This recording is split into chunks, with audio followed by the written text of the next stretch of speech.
Hello everyone, in this video lecture we will basically discuss about the ionization enthalpy and oxidation state of d block element।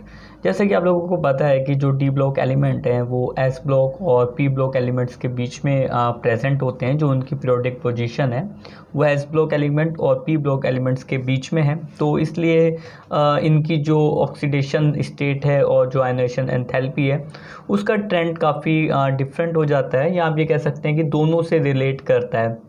कुछ type आप कह सकते हैं कि S block से relate करता है और कुछ जो आप उसका जो ट्रेंड है वो पी ब्लॉक के जैसा भी होता है। तो आज हम इन्हीं प्रॉपर्टीज़ के बारे में डिस्कशन करने वाले हैं कि किस तरीके से आयनाइजेशन एंथैल्पी का ट्रेंड होता है। First ionization enthalpy, second ionization enthalpy और थर्ड आयनाइजेशन एंथैल्पी किस तरीके से वेरी करती है। जो इनकी ऑक्सीडेशन स्टेट होती हैं उसमें किस तरीके से वेरिएशन आता है, कितनी वैरायटी शो करते हैं ये ऑक्सीडेशन स्टेट में, इन सब बातों का हम आज डिस्कशन करने वाले हैं बेसिकली। तो अगर हम बात करें आयनाइजेशन एंथैल्पी की, तो बेसिकली आपको पता है कि गैसियस स्टेट से, यानी कि आइसोलेटेड गैसियस स्टेट से जो आउटर मोस्ट शेल से एक इलेक्ट्रॉन को रिमूव करने के लिए जो एनर्जी रिक्वायर्ड होती है वो बेसिकली आप कह सकते हैं कि आयनाइजेशन एंथैल्पी होती है किसी भी पर्टिकुलर एलिमेंट के लिए। तो जो डी ब्लॉक एलिमेंट्स हैं उनके लिए अगर हम बात करें, जो फर्स्ट पॉइंट है हमारे पास वो ये है कि ionization enthalpy lies between S block element and P block element. तो जैसा कि आपको पता है कि लेफ़्ट से राइट आने पे जो साइज है, अगर हम बात करें एस ब्लॉक की, तो आपको पता है वो एक्सट्रीम लेफ्ट पे प्रेजेंट होता है पीरियोडिक टेबल में, और पी ब्लॉक की बात करें तो एक्सट्रीम राइट में प्रेजेंट होते हैं। और इनके बीच में आप ये कह सकते हैं जो एरिया होता है वो डी ब्लॉक एलिमेंट्स का होता है बेसिकली। तो साइज अगर हम देखें तो ग्रेजुअली छोटा होता चला जाता है लेफ़्ट टू राइट। अगर हम मूव करते हैं पीरियोडिक टेबल में इस तरीके से, ऐसे अगर हम पी की तरफ जाएं तो साइज डिक्रीज़ होता जाएगा। और इसी के साथ आप ये कह सकते हैं कि इफेक्टिव न्यूक्लियर चार्जेस में भी वेरिएशन आएगा, वो इंक्रीज़ होते जाएंगे। तो जो एस ब्लॉक है उनसे तो आप कह सकते हैं कि ज़्यादा है इनकी आयनाइजेशन एंथैल्पी, क्योंकि साइज छोटा होता है एक पर्टिकुलर पीरियड की अगर हम बात करें तो। ठीक इसी तरीके से पी ब्लॉक एलिमेंट के रिस्पेक्ट में इनकी आयनाइजेशन एंथैल्पी कम होती है, यानी कि ईजिली इलेक्ट्रॉन रिमूव किया जा सकता है पी ब्लॉक एलिमेंट के रिस्पेक्ट में। इस तरीके से हम ये कह सकते हैं कि जो आयनाइजेशन एंथैल्पी है डी ब्लॉक एलिमेंट की वो एस ब्लॉक एलिमेंट से ज़्यादा होती है बट पी ब्लॉक एलिमेंट से कम होती है। नेक्स्ट पॉइंट की अगर हम बात करें तो gradually increases with increase in atomic number along a given transition series. तो अगर हम एक पर्टिकुलर ट्रांजिशन सीरीज को कंसीडर कर लें, जैसे कि आपको पता है 4 डिफरेंट ट्रांजिशन सीरीज प्रेजेंट होती हैं डी ब्लॉक एलिमेंट में। अगर हम एक पर्टिकुलर सीरीज़ की बात करें तो एक पर्टिकुलर सीरीज़ में हम ये कह सकते हैं कि जैसे जैसे हम लेफ़्ट टू राइट मूव करते हैं, आपको पता है कि एटॉमिक नंबर जो है वो इंक्रीज़ करता जाता है। एटॉमिक नंबर इस साइड में आपका आप कह सकते हैं कि इंक्रीज़ करता जाएगा। तो एटॉमिक नंबर जैसे जैसे बढ़ेगा वैसे वैसे आप ये कह सकते हैं कि जो आयनाइजेशन एंथैल्पी है वो भी इंक्रीज़ करती है। एक जनरल ट्रेंड है ये पीरियोडिक टेबल का, जिससे आप कहते हैं कि नंबर ऑफ़ इलेक्ट्रॉन बढ़ते हैं और नंबर ऑफ़ प्रोटॉन बढ़ते जाते हैं, जिनसे उनके बीच में होने वाला जो इंटरेक्शन है वो बढ़ जाता है, जिससे कि इलेक्ट्रॉन को रिमूव करना आप कह सकते हैं कि टफ होता जाता है। इसी से रिलेटेड हमारे पास थर्ड नोट पॉइंट है, आप देख सकते हैं less difference between 2 successive D block element. तो डी ब्लॉक एलिमेंट के लिए ये बहुत ही इंपॉर्टेंट पॉइंट है। अगर हम पी ब्लॉक एलिमेंट में बात करें तो काफ़ी ज़्यादा वेरिएशन आता है। आप ये कह सकते हैं कि अगर हम मूव करते हैं और जो सक्सेसिव हमारे पास एलिमेंट्स होते हैं उनकी आयनाइजेशन एंथैल्पी में बहुत ज़्यादा चेंज होता है, काफ़ी ज़्यादा इंक्रीज़ हो जाती है, आप ऐसा कह सकते हैं। बट यहाँ ऐसा नहीं है, बहुत ज़्यादा इंक्रीमेंट नहीं आता है। उसका रीज़न अगर हम देखना चाहें तो बेसिकली इनका स्ट्रक्चर है। अगर हम स्कैंडियम का या किसी भी एलिमेंट का इसके इलेक्ट्रॉनिक कॉन्फ़िगरेशन कंसीडर करें तो जैसे 21 है स्कैंडियम का एटॉमिक नंबर, और इसके लिए अगर हम एटॉमिक नंबर को देखें तो 1s2, 2s2, 2p6, 3s2, 3p6, 4s2, then last में जो हमारे पास प्रेजेंट है वो है 3d1। तो ये आप कह सकते हैं कि इसका इलेक्ट्रॉनिक कॉन्फ़िगरेशन है। और आप यहाँ पे ऑब्जर्व कर सकते हैं, अगर हम बात करें आउटर शेल की तो आउटर शेल यहाँ पे ये 4th वन है और ये पेनल्टीमेट शेल है। अब अगर हम लेफ़्ट से राइट जाएंगे तो आप देखेंगे कि जो इलेक्ट्रॉन आप ऐड करेंगे वो पेनल्टीमेट शेल में ऐड करेंगे, आप वैलेंस शेल में ऐड नहीं करेंगे। और जब रिमूव करने की बात होती है इलेक्ट्रॉन को, आपको पता है कि वैलेंस शेल से पहले इलेक्ट्रॉन को रिमूव किया जाता है। तो अगर मैं फर्स्ट ट्रांजिशन सीरीज़ को हम कंसीडर कर लें। फॉर एग्जांपल अगर हम बात करें scandium, titanium, vanadium, then chromium, then manganese, then iron, then cobalt, then nickel, then हमारे पास कॉपर और लास्ट में जेट एंड जिंक। तो अगर हम फर्स्ट ट्रांजिशन सीरीज एलिमेंट को कंसीडर करें तो आप ये ऑब्जर्व करेंगे कि सभी के लिए जो इलेक्ट्रॉन रिमूव किया जाएगा वो 4s आप कह सकते हैं कि शेल से रिमूव किया जाएगा, बट जो इलेक्ट्रॉन ऐड किए जाएंगे वो किस में किए जाएंगे, पेनल्टीमेट शेल में। तो जो डिस्टेंस में वेरिएशन आएगा या जो इम्पैक्ट होगा 4s पे वो बहुत ज़्यादा नहीं आने वाला है। 4s आपके लिए फिक्स्ड है, आपको उसी में से इलेक्ट्रॉन को रिमूव करना है। जो भी वेरिएशन आ रहा है वो इनर यानी कि पेनल्टीमेट शेल में आ रहा है, जिसकी वजह से जो आयनाइजेशन एंथैल्पी में चेंज आएगा सक्सेसिव आप कह सकते हैं कि जो एलिमेंट्स हैं उनमें बहुत ज़्यादा चेंज नहीं आता है, वो ऑलमोस्ट आप कह सकते हैं बहुत कम चेंज आता है with respect to the other blocks element. अगर हम पी ब्लॉक के एलिमेंट की बात करें तो वहाँ जितना चेंज आता है उतना नहीं होता है, क्योंकि उन पी ब्लॉक एलिमेंट में जो इलेक्ट्रॉन हम ऐड करते हैं वो डायरेक्टली वैलेंस शेल में ऐड किया जाता है और वैलेंस शेल से इलेक्ट्रॉन को रिमूव भी करना होता है, तो उन पर इम्पैक्ट बहुत ज़्यादा आता है, जिसकी वजह से हम ये कहते हैं कि उनमें जब हम मूव करते हैं एक पर्टिकुलर पीरियड में तो बहुत ज़्यादा वेरिएशन आता है आयनाइजेशन एंथैल्पी में। बट यहाँ ऐसा नहीं होता है, क्योंकि जो इलेक्ट्रॉन रिमूव करना है वो वैलेंस शेल का है और वैलेंस शेल फिक्स्ड है एक पर्टिकुलर जो पीरियड है हमारे पास उनमें सारे एलिमेंट्स के लिए। एक ये पॉइंट हो गया, और इसी से रिलेटेड आप सेकेंड पॉइंट देख सकते हैं, the first ionization enthalpy of zinc, cadmium, Hg are very high. तो जो हमारे पास लास्ट ग्रुप है, लास्ट ग्रुप में इसके नीचे आप देखेंगे तो जिंक के बाद कैडमियम है और थर्ड ट्रांजिशन सीरीज में मरकरी है।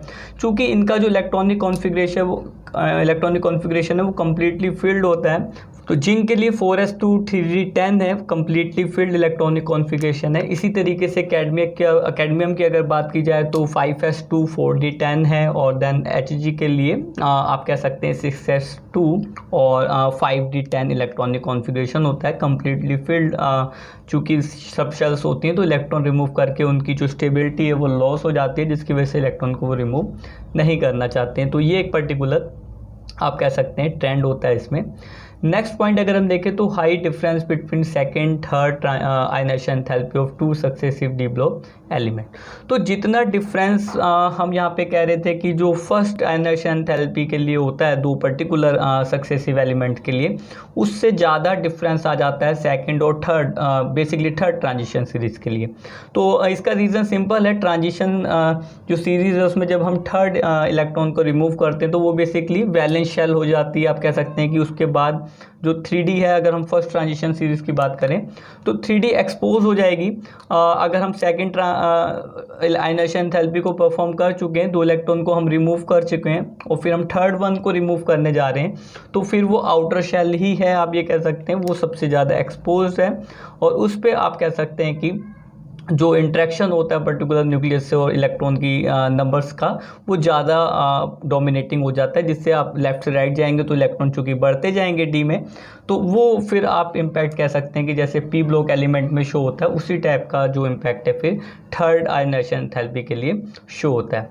ठीक इसी तरीके से जो हमारे पास पॉइंट था कि जो लेस डिफरेंस है सक्सेसिव एलिमेंट्स में और सेकंड और थर्ड में, वो फिर आपका क्या हो जाएगा, इंक्रीज़ हो जाएगा।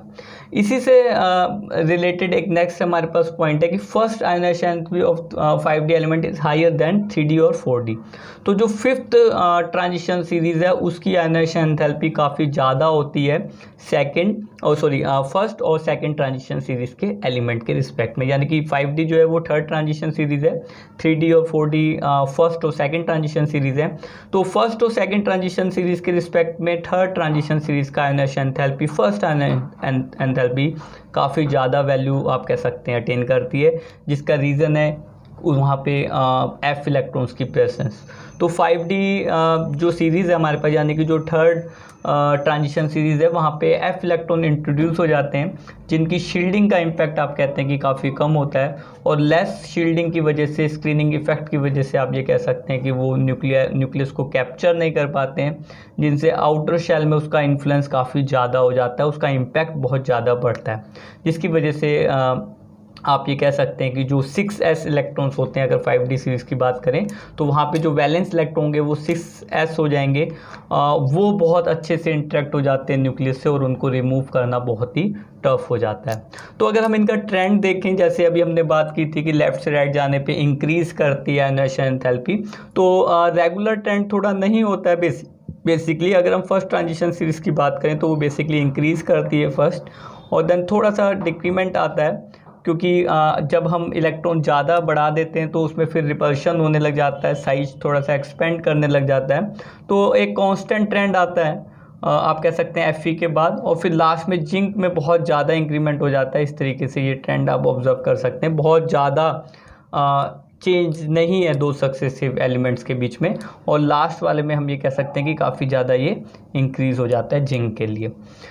ठीक इसी तरीके से ये फर्स्ट आप कह सकते हैं आयनाइजेशन एंथैल्पी की बात की गई है। जो सेकंड आयनाइजेशन एंथैल्पी है उसका अगर हम ट्रेंड देखें तो वहाँ पे थोड़ा सा हमको अलग ट्रेंड मिलता है। हम पहले तो वो इंक्रीज़ करती है इसी तरीके से, और देन Mn के लिए कम हो जाती है काफ़ी ज़्यादा, और देन फिर इंक्रीज़ करना स्टार्ट करती है ग्रेजुअली, और फिर कांस्टेंट ट्रेंड आता है, और फिर ये लास्ट वाले के लिए काफ़ी कम हो जाती है। तो इस तरीके से आप यहाँ पे देख सकते हैं कि एक थोड़ा सा इसमें चेंज आ रहा है, क्योंकि Mn का अगर हम इलेक्ट्रॉनिक कॉन्फ़िगरेशन की बात करें तो 4s2 3d आप यहाँ पे कह सकते हैं 5 होता है। तो जब फर्स्ट इलेक्ट्रॉन रिमूव किया जाता है और जब सेकंड इलेक्ट्रॉन को हम रिमूव करने जाते हैं 4s में से, तो 3d 5 इलेक्ट्रॉनिक कॉन्फ़िगरेशन रिमेन रह जाता है, जो कि हाफ फील्ड होता है। तो आप ये कह सकते हैं कि इस चीज़ को अटेन करने के लिए Mn बहुत जल्दी रिमूव करता है अपना सेकेंड इलेक्ट्रॉन, ताकि उसको हाफ फील्ड इलेक्ट्रॉनिक कॉन्फ़िगरेशन मिल जाए। ठीक इसी तरीके से अगर हम जिंक की बात करें तो वहाँ पर 3d 10 होता है, और 3d 10 जब हम एक इलेक्ट्रॉन रिमूव करते हैं तो 4s1 और 3d 10 हो जाता है, जिससे आप कह सकते हैं कि 4s1 से अगर इलेक्ट्रॉन को रिमूव करेगा तो 3d 10 इलेक्ट्रॉनिक कॉन्फ़िगरेशन मिलेगा, जो कि काफ़ी ज़्यादा स्टेबल है।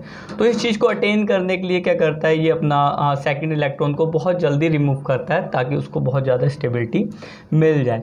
अगर हम थर्ड आयनाइजेशन एंथैल्पी की बात करें तो उसका ट्रेंड भी आप देख सकते हैं कि इस तरीके से पहले तो ये हमारे पास इंक्रीज़ होता है, Mn के लिए बहुत ज़्यादा हो जाता है, Fe के लिए कम हो जाएगा, क्योंकि Fe में जब हम थर्ड इलेक्ट्रॉन को रिमूव करेंगे तो Mn डबल पॉजिटिव वाली कंडीशन आ जाएगी। जैसे half d5 electronic configuration Mn को मिला था डबल पॉजिटिव स्टेट करके, वो अब Fe को मिल रहा है, क्योंकि आपको पता है वहाँ पे 3d6 होता है और 3 इलेक्ट्रॉन को रिमूव करके 3d5 इलेक्ट्रॉनिक कॉन्फ़िगरेशन को वो गेन करता है। तो काफ़ी ईजिली आप कहेंगे कि इसको रिमूव करना होता है, देन फिर ये ग्रेजुअली इंक्रीज़ करता है, और लास्ट जिंक के लिए काफ़ी ज़्यादा हो जाता है, क्योंकि आपको पता है उसके पास fully filled d sub shell है। तो वहाँ से उसको फिर रिमूव करके एक partially filled d electronic configuration में कन्वर्ट होना आप कह सकते हैं कि इतना डोमिनेटिंग स्टेप नहीं होगा। वो चाहेगा कि उसकी फुली फिल्ड इलेक्ट्रॉनिक कॉन्फ़िगरेशन को बनाए रखा जाए, तो वो काफ़ी ज़्यादा इंक्रीज़ हो जाएगी। तो इस तरीके से इसके आप कह सकते हैं कि इलेक्ट्रॉनिक कॉन्फ़िगरेशन की स्टडी करके हम इनकी फर्स्ट सेकंड थर्ड जो आयनाइजेशन एंथैल्पी है उनका प्रेडिक्शन कर सकते हैं कि इस तरीके से उनमें वेरिएशन आता है। Here we have a table in which we describe the first, second and third ionization enthalpy of various element. Here you can easily visualize that the trend of first, second and third ionization enthalpy in first transition series element. अब अगर हम बात करें इसकी oxidation state की, तो काफ़ी important trend होता है ऑक्सीडेशन स्टेट का डी ब्लॉक एलिमेंट में। काफ़ी वैरायटी शो करते हैं, ऐसा नहीं है कि जैसे एस ब्लॉक एलिमेंट्स हैं वो एक लिमिटेड यानी कि फिक्स वैल्यू शो करते हैं ऑक्सीडेशन स्टेट की। फॉर एग्जांपल अगर हम फर्स्ट ग्रुप की बात करें, वो बेसिकली आप कह सकते हैं कि सिंगल पॉजिटिव ऑक्सीडेशन स्टेट को शो करते हैं। वही बात करें अगर हम पी ब्लॉक एलिमेंट्स की, तो उनमें भी बहुत ज़्यादा वैरायटी नहीं होती ऑक्सीडेशन स्टेट की। बट अगर आप डी ब्लॉक एलिमेंट्स की बात करें तो ये काफ़ी आप कह सकते हैं कि इनमें वेरियस ट्रेंड है। आप ऐसा नहीं कह सकते कि सारे एलिमेंट एक जैसी ऑक्सीडेशन स्टेट शो कर रहे हैं या पर्टिकुलर है। जैसे फॉर एग्जांपल अगर हम हैलोजन की बात करते हैं तो सारे के सारे negative oxidation state, single negative oxidation state तो शो करते ही हैं, भले जो लोअर एलिमेंट्स हैं वो डिफरेंट और भी आप कहें कि ऑक्सीडेशन स्टेट को शो करते हैं, बट उनमें एक आप ये कह सकते हैं कि एक ट्रेंड होता है।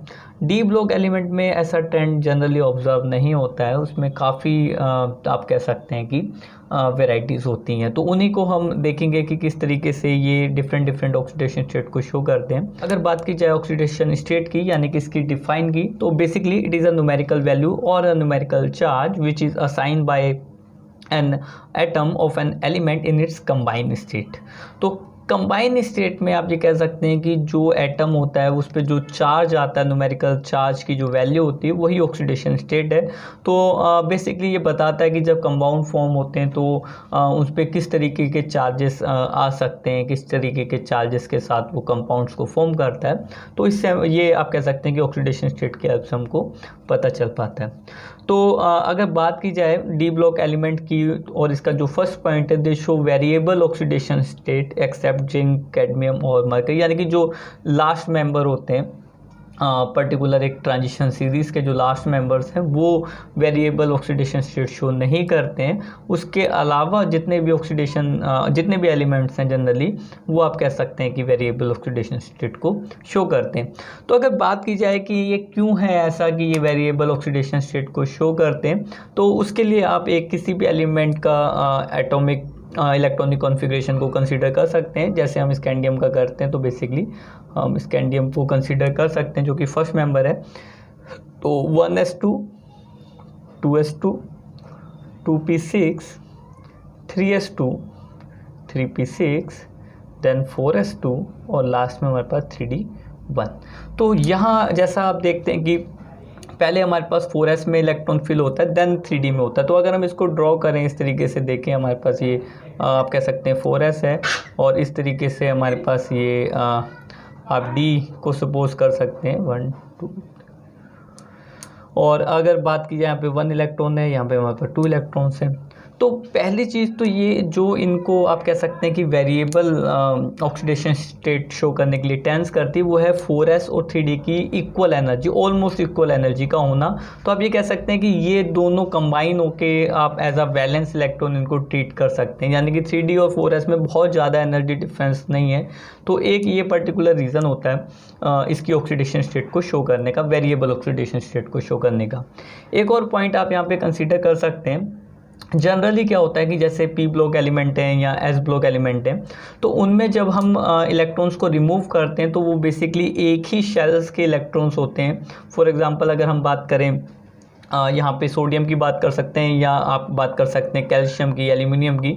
तो अगर एल्यूमिनियम की बात कर ली जाए जिसका एटॉमिक नंबर 13 है, तो इसमें होगा क्या, Al के लिए अगर हम बात करें 1s2, 2s2, 2p6, 3s2, then 3p1।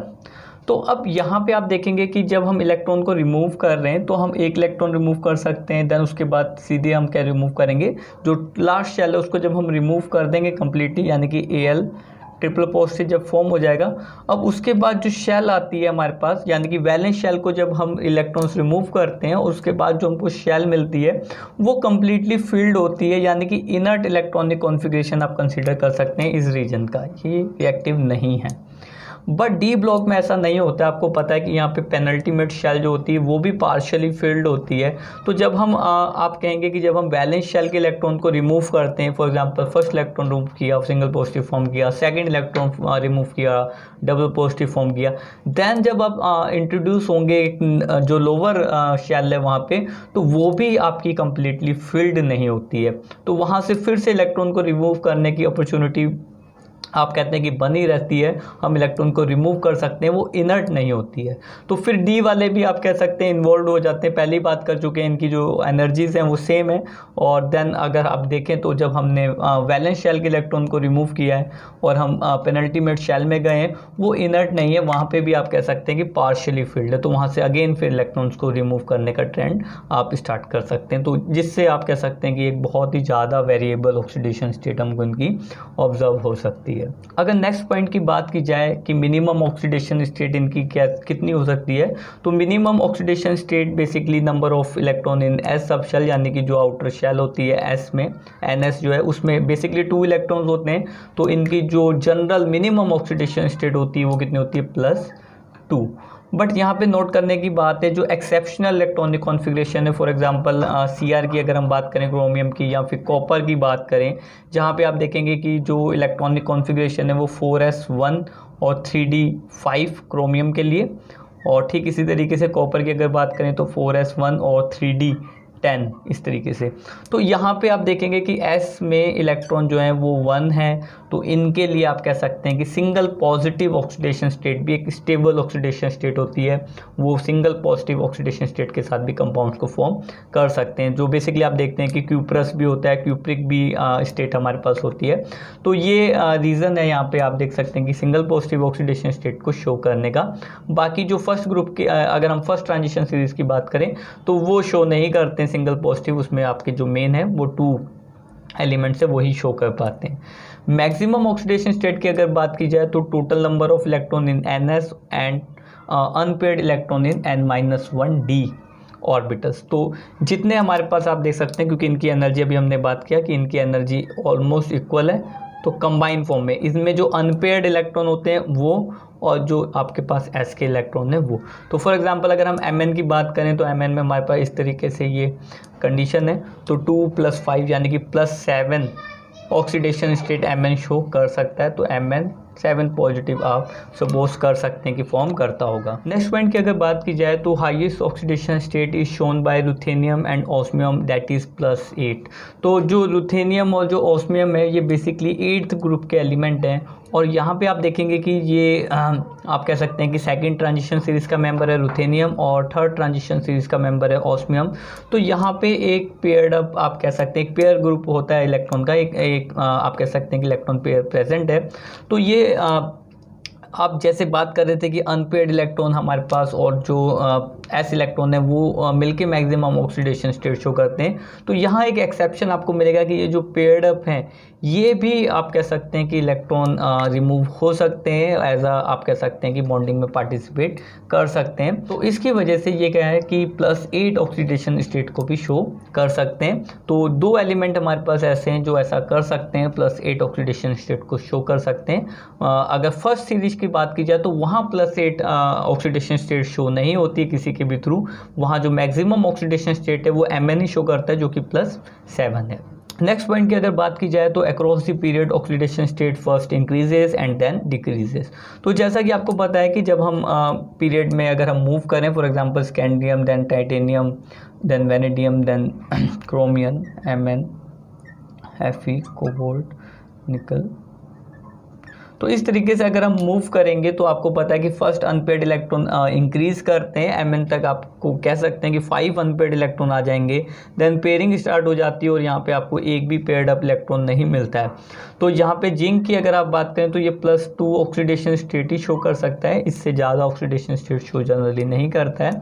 तो यहाँ से अगर हम मूव करेंगे स्टार्टिंग से, तो पहले तो ऑक्सीडेशन स्टेट इंक्रीज़ करेगी, आप कह सकते हैं कि इंक्रीज़ करती जाएगी यहाँ तक, देन फिर यहाँ से आप कहेंगे कि ये फिर से डिक्रीज़ करना स्टार्ट कर जाएगी। तो ये मैक्सिमम आपकी कंडीशन होती है मिड में, और स्टार्टिंग से मिड तक इंक्रीज़ करता है, देन फिर यहाँ से ये फॉल करना स्टार्ट कर देता है, डिक्रीज़ करने लग जाता है।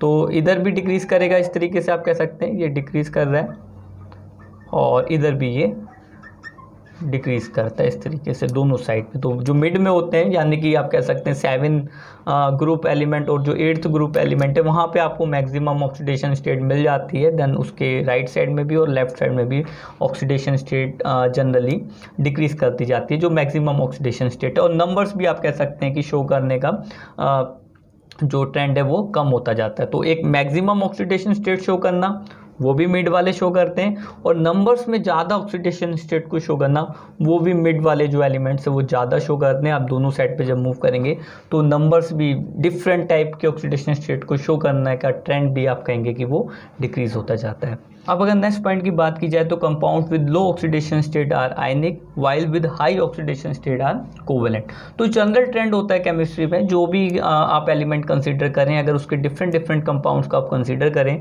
तो उनमें जो हाई ऑक्सीडेशन स्टेट के साथ फॉर्म हुए होंगे वो कोवेलेंट होंगे, और जो लो ऑक्सीडेशन स्टेट के साथ फॉर्म हुए होंगे वो आप कह सकते हैं कि आयनिक होंगे। फॉर एग्जांपल अगर हम बात करें MnO2 की बात करें और MnO4 नेगेटिव यानी कि परमैग्नेट आयन की बात की जाए, तो ये जो कंपाउंड है यहाँ पे Mn की ऑक्सीडेशन स्टेट +7 है, यहाँ पे +2 है। तो चूँकि यहाँ पे ऑक्सीडेशन स्टेट काफ़ी ज़्यादा है तो आप कह सकते हैं कि इसका जो नेचर होगा वो ज़्यादा कोवेलेंट होगा with respect to this one. तो ये ज़्यादा कोवेलेंट है इसके रिस्पेक्ट में।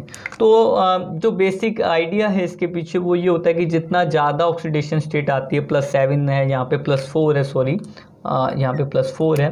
तो जितनी ज़्यादा ऑक्सीडेशन स्टेट आती है वो आप कह सकते हैं कि उसका इलेक्ट्रोनेगेटिविटी उतनी ज़्यादा इंक्रीज़ हो जाती है, वो इलेक्ट्रॉन को अपनी तरफ अट्रैक्ट करना स्टार्ट कर देता है, क्योंकि +7 का मतलब है कि जो न्यूक्लियस है वो ज़्यादा डोमिनेटिंग हो गया है इस वाली कंडीशन से, तो वो इलेक्ट्रॉन्स को अपनी तरफ अट्रैक्ट करने लग जाता है, जिससे कि कोवेलेंट करैक्टर आप कह सकते हैं इंक्रीज़ हो जाता है। जो आयनाइज होने जा रहा होता है कंपाउंड वो कोवेलेंट की तरफ टेंस करना स्टार्ट कर देता है। तो जो इलेक्ट्रॉन पेयर होता है, जो दो एलिमेंट्स के बीच में जो इलेक्ट्रॉन पेयर है वो आप कह सकते हैं सेंट्रलाइज होता जाएगा आयनाइज होने के टाइम, यानी कि एक एलिमेंट की तरफ मूव ज़्यादा नहीं होगा अगर ऑक्सीडेशन स्टेट हमारी ज़्यादा है तो।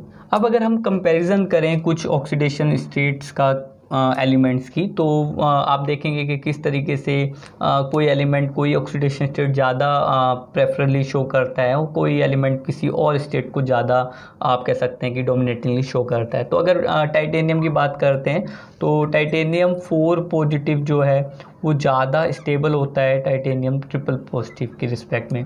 तो फिर से जो बेसिक आइडिया है वो इलेक्ट्रॉनिक कॉन्फ़िगरेशन पे बेस्ड ही है, आप कह सकते हैं। टाइटेनियम का चूँकि इलेक्ट्रॉनिक कॉन्फ़िगरेशन अगर आप देखें तो हमारे पास 22 है, आप कह सकते हैं कि 4s2 3d2 इलेक्ट्रॉनिक कॉन्फ़िगरेशन है। इस तरीके से हमारे पास यहाँ पे 2 इलेक्ट्रॉन्स होते हैं, और अगर हम डी की बात करें तो यहाँ पे भी आप कह सकते हैं कि 2 इलेक्ट्रॉन्स प्रेजेंट होते हैं। तो जो ट्रिपल पॉजिटिव स्टेट है वहाँ पे जब हम रिमूव करेंगे जो 2s रिमूव होंगे और 1 इलेक्ट्रॉन यहाँ से रिमूव होगा, डी में 1 इलेक्ट्रॉन रह जाएगा। तो आप कह सकते हैं कि अगर हम उसको भी रिमूव कर देंगे तो बाकी जितने भी सब शेल्स बचेंगे वो कम्प्लीटली फिल्ड होंगे, यानी कि आप कह सकते हैं कि इलेक्ट्रॉनिक नेचर उसका इनर्ट टाइप हो जाएगा। तो यही रीज़न है कि third triple positive state show करने से बेटर है कि टाइटेनियम 4 पॉजिटिव स्टेट को शो करे। ठीक इसी तरीके से जो ट्रेंड है वो आप देख सकते हैं Mn के केस में। Mn का जो डबल पॉजिटिव आयन होता है वो ज़्यादा स्टेबल होता है Mn ट्रिपल पॉजिटिव आयन से। यहाँ पे भी आप यही सेम रीज़न डिफाइन कर सकते हैं इलेक्ट्रॉनिक कॉन्फ़िगरेशन की हेल्प से। चूँकि इसका जो आप कह सकते हैं एटॉमिक नंबर है 25 है, तो डी में जो इलेक्ट्रॉन्स होते हैं वो 5 अनपेयर्ड इलेक्ट्रॉन्स प्रेजेंट होते हैं इस तरीके से। तो जब 2 इलेक्ट्रॉन रिमूव किए जाते हैं तो ये half filled electronic configuration show करता है डी सब शेल के रिस्पेक्ट में। तो डबल पॉजिटिव स्टेट में तो हाफ फिल्ड होता है, बट अगर आप ट्रिपल पॉजिटिव करेंगे तो वो जो हाफ फिल्ड वाली कंडीशन है वो डिस्ट्रॉय हो जाएगी, जिससे आप कहेंगे कि टफ है ट्रिपल पॉजिटिव स्टेट में रहना बजाय कि वो डबल पॉजिटिव स्टेट में रहे। तो डबल पॉजिटिव स्टेट ज़्यादा आप कह सकते हैं स्टेबल है। बट अगर Fe की बात करें जो कि जो नेक्स्ट मेंबर है इसका, वहाँ पे फिर आप कह सकते हैं कि Fe ट्रिपल पॉजिटिव ज़्यादा स्टेबल है Fe डबल पॉजिटिव से। क्यों? क्योंकि जो कंडीशन Mn डबल पॉजिटिव में थी हाफ फिल्ड वाली वो Fe ट्रिपल पॉजिटिव में फॉर्म होगी। तो वहाँ पे चूँकि 26 एटॉमिक नंबर है इसका, तो इस तरीके से जब हम इसकी डी सब शेल देखेंगे तो एक एक तो पहले ये इस तरीके से, देन फिर वो पेयर्ड अप। तो ये 2 इलेक्ट्रॉन और ये जो सिंगल 6 1 है यहाँ पे जो 6 इलेक्ट्रॉन है डी में, तो एक अगर रिमूव कर देंगे तो 5 रह जाएंगे, जो कि आप कह सकते हैं कि हाफ फिल्ड कर देगा डी सब शेल को, यानी कि डी ऑर्बिटल्स को। तो ट्रिपल पॉजिटिव होना ज़्यादा बेटर है with respect to the double positive state. तो ये कुछ ट्रेंड्स हैं आप ऑब्जर्व कर सकते हैं। इसी तरीके से अगर हम बात करें लास्ट मेंबर की, जिंक तो सिंगल पॉजिटिव नहीं होगा ही नहीं, वो डबल पॉजिटिव स्टेट को ही शो करना ज़्यादा बेटर करेगा। तो इसी तरीके से हम इनकी डिफरेंट जो ऑक्सीडेशन स्टेट है उनको डिफाइन कर सकते हैं। नेक्स्ट लेक्चर में हम देखेंगे किस तरीके से इनका इलेक्ट्रॉन पोटेंशियल जो है वो इसी पे बेस्ड है, ऑक्सीडेशन स्टेट पे जो इनकी इलेक्ट्रॉनिक कॉन्फ़िगरेशन है वहाँ पे आप और अच्छे तरीके से सीखेंगे कि किस तरीके से जो इलेक्ट्रॉनिक कॉन्फ़िगरेशन है और जो ऑक्सीडेशन स्टेट है वो आपस में रिलेटेड होते हैं, उसी के हेल्प से हम क्या करते हैं, डिफाइन करते हैं। So here we have a table in which we describe the oxidation state of first transition series element. तो यहाँ आप देख सकते हैं कि कितनी वेराइटी है इनकी ऑक्सीडेशन स्टेट की, एक से ज़्यादा ऑक्सीडेशन स्टेट शो करते हैं ज़्यादातर एलिमेंट आप यहाँ पे देख सकते हैं। Mn की ऑक्सीडेशन स्टेट +7 है जो कि मैक्सिमम है अपने ग्रुप में। ठीक इसी तरीके से जिंक की +2 है, खाली +2 ही शो करता है, जैसा भी हमने डिस्कस किया था। कॉपर +1 और +2 दोनों शो कर सकता है। ठीक ठीक इसी तरीके से अदर एलिमेंट्स का ट्रेंड भी आप देख सकते हैं। अगर हम स्कैंडियम की बात छोड़ दें और बाकी एलिमेंट्स को देखें तो ऑलमोस्ट सब डबल पॉजिटिव ऑक्सीडेशन स्टेट को शो करते हैं। तो आप कह सकते हैं कि ये इसकी जनरल ऑक्सीडेशन स्टेट होती है। +2 को ऑलमोस्ट सभी एलिमेंट्स शो करते हैं। तो इस तरीके से हम इनको डिफाइन कर सकते हैं। तो स्टूडेंट, ये था हमारा आज का लेक्चर जिसमें हमने आयनाइजेशन एनर्जी और ऑक्सीडेशन स्टेट की बात की है डी ब्लॉक एलिमेंट्स के regarding. We will discuss some other topic in our next lecture. Thank you very much for watching this video.